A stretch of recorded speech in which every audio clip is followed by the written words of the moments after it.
In the previous section, we looked at authenticating users, verifying their email accounts. And from there, we can move on to actually creating courses, all right? And this is the overall architecture or database schema that we'll be using for this little piece. We already have the users in the system. And we are going to create what we call categories, okay? So each course will belong to one category, and a course can have multiple sections. And users will be authors, so any user can create a course, and a user can have more than one course in the system. So authors will create courses, and they will assign them to categories, and each course will have one or more sections. Each section will have one or more lectures. The lectures will either be text content or videos. So we are going to go to that later on, but this is the overall architecture that we will follow in this section. So let's start by quickly diving into creating categories. Of course, this is something that you can do as an administrator in the back end and manage what the categories are going to be. But for the sake of this tutorial, I'm going to just create a category model, set it up, but then just create a quick seeder to load some categories into the database manually. So we don't have to create a whole interface to manage the categories in the back end. So let's go back to VS Code.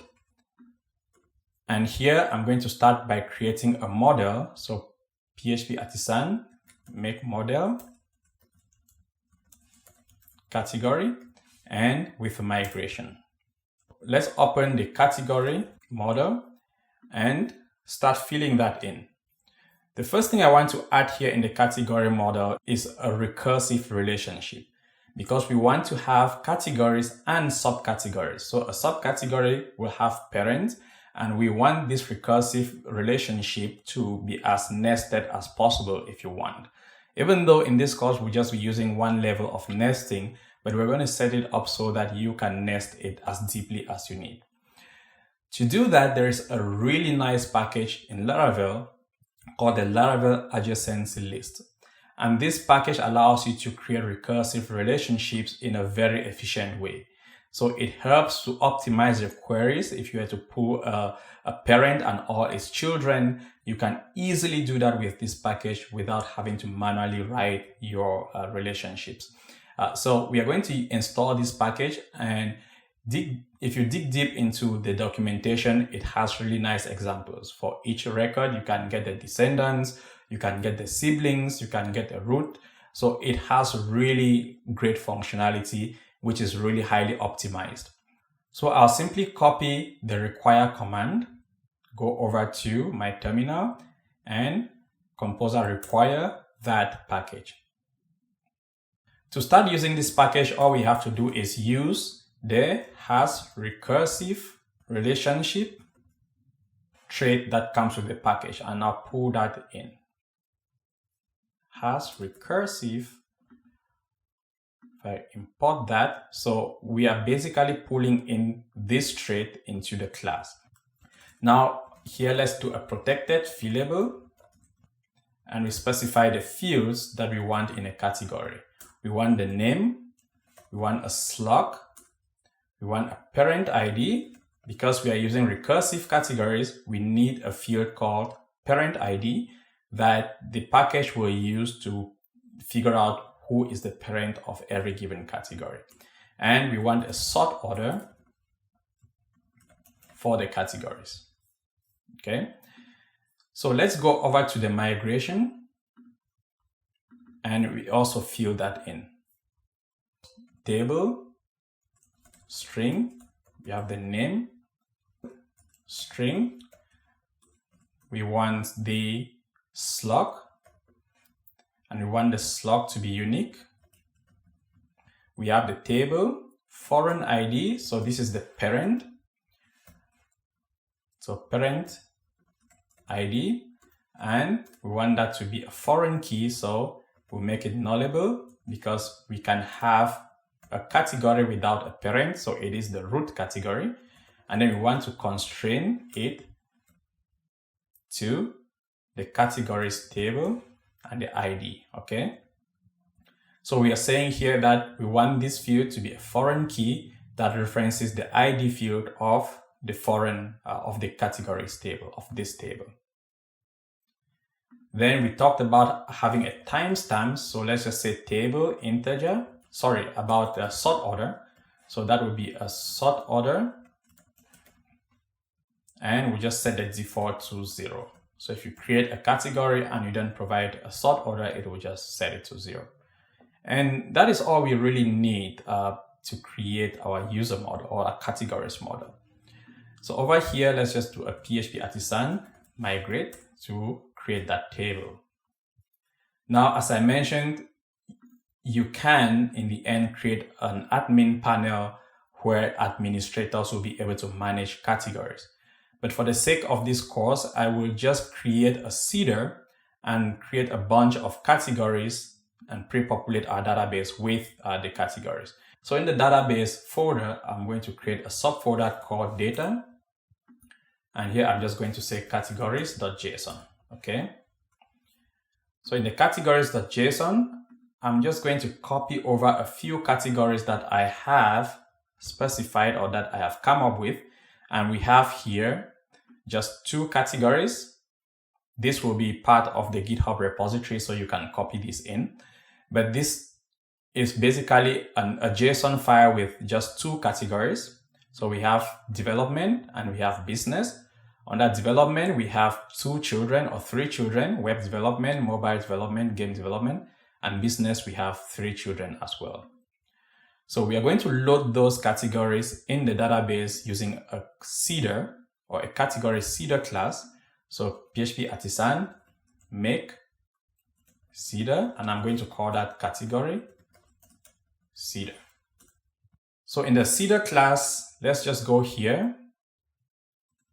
And the first thing is I want to disable all foreign key constraints and truncate. Each time I run this seeder, I want to truncate the table, the categories table, and load it from scratch. So to do that, let's do a schema, disable foreign key constraints. So that will disable checking for foreign keys while we truncate the database.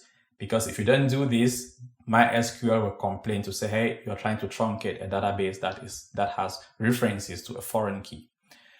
And then in here, we can directly access a category model and call the truncate method, which will basically clean everything out of that table.